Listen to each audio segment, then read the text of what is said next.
بسم اللہ الرحمن الرحیم۔ آج 8ویں پارے کا خلاصہ بیان ہوگا۔ اللہ رب العزت نے 8ویں پارے کی ابتدا کے اندر حق اور باطل میں فرق کرنے کا بارے میں بتایا ہے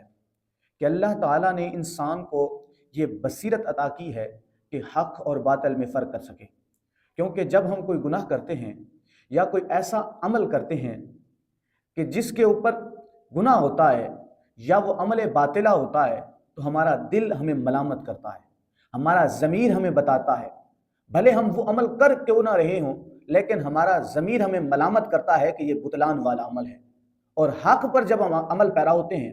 بھلے وہ مشکل ہی کیوں نہ ہو لیکن ہمارا ضمیر ہمیں یہ بتاتا ہے کہ حق ہے، کیونکہ انسان کو اللہ رب العزت نے حق اور باطل کے درمیان فرق کرنے کی بصیرت دی ہے۔ اس کے علاوہ اللہ رب العزت نے شرک کی مذمت کی ہے کہ جو کفار بتوں کی پوجا کرتے تھے، خدا تعالیٰ کے علاوہ اور خداؤں کو مانتے تھے، معاذ اللہ بتوں کو اس طرح اور جو ہے اپنے بنائے گئے خداؤں پر یقین رکھتے تھے، اللہ رب العزت نے ارشاد فرمایا کہ ان کا یہ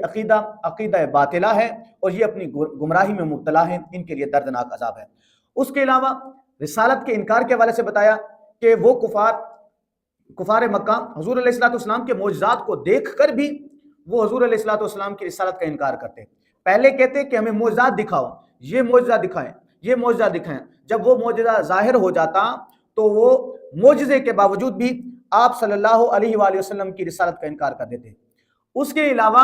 اللہ رب العزت نے اس پارے کے اندر ارشاد فرمایا کہ جو شیطان اور حضرت آدم علیہ السلام کا جو مکالمہ یا آپ کا وہ قصہ ہے کہ حضرت آدم علیہ السلام کو اللہ رب العزت نے منع فرمایا تھا کہ اس درخت کے قریب نہیں جانا، اس پھل کو نہیں چکھنا، تو شیطان نے ورگلا کے آپ کو اس درخت تک لے گیا اور آپ نے وہ پھل چکھ لیا۔ اس سارے قصے کا مقصد کیا تھا؟ پھر اللہ رب العزت نے ان میں سبق دیا کہ شیطان جو ہے وہ انسان کا کھلا دشمن ہے، وہ کبھی یہ نہیں چاہتا کہ انسان کامیاب ہو، انسان کا شروع سے لے کر قیامت تک وہ دشمن ہے اور دشمن رہے گا، اسلام کے اندر ہو یا اسلام کے علاوہ کے باقی دنیاوی معاملات کے اندر ہو تو شیطان انہیں ورگلاتا رہتا ہے۔ اس کے علاوہ اللہ رب العزت نے